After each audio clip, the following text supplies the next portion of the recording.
Hello दोस्तों, नमस्ते, प्रणाम। मैं हूँ आपकी उर्मिला। मैं छोटी बहन अनीता अपने पारंपरिक लोकगीत में आप लोगों का स्वागत करती हूँ। और अयोध्या के रहने वाले राहुल भैया जी हैं, उन्होंने फरमाइश किया है, उनके साले हैं और गाली के लिए। तो आइए एक हम गाली गाते हैं, संस्कृत में उनको गाली गाते हैं। गाली कैसा लगा कमेंट में जरूर बताइएगा आप लोग। कर्पूर गौरम करुणावतारम,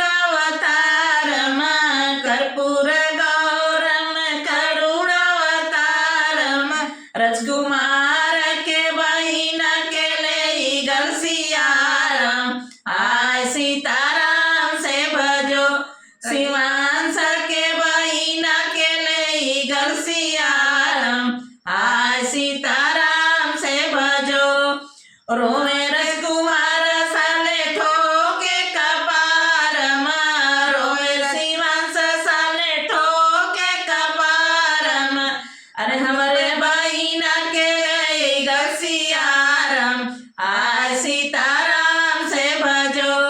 अरे हमारे बहिना के गलसियारम, आय सीताराम से भजो। हसे राहुल राम ठोके लतालमा, हसे राहुल रारी ठोके लतालमा। बलसरऊ के बहिना के ले गलसियारम, आय सीताराम से भजो।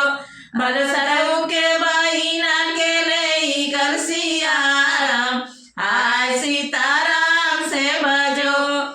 होई है जे लड़ी का खेलाई है हजार, होई है जे लड़ी का खेलाई है हजार।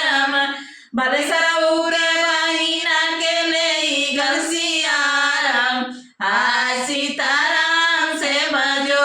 बलसरऊ के बहिना के ले गलसियारम, आय सीताराम से भजो। कर्पूर गौरम करुणावतारम, कर्पूर गौरम करुणावतारम, शिवांश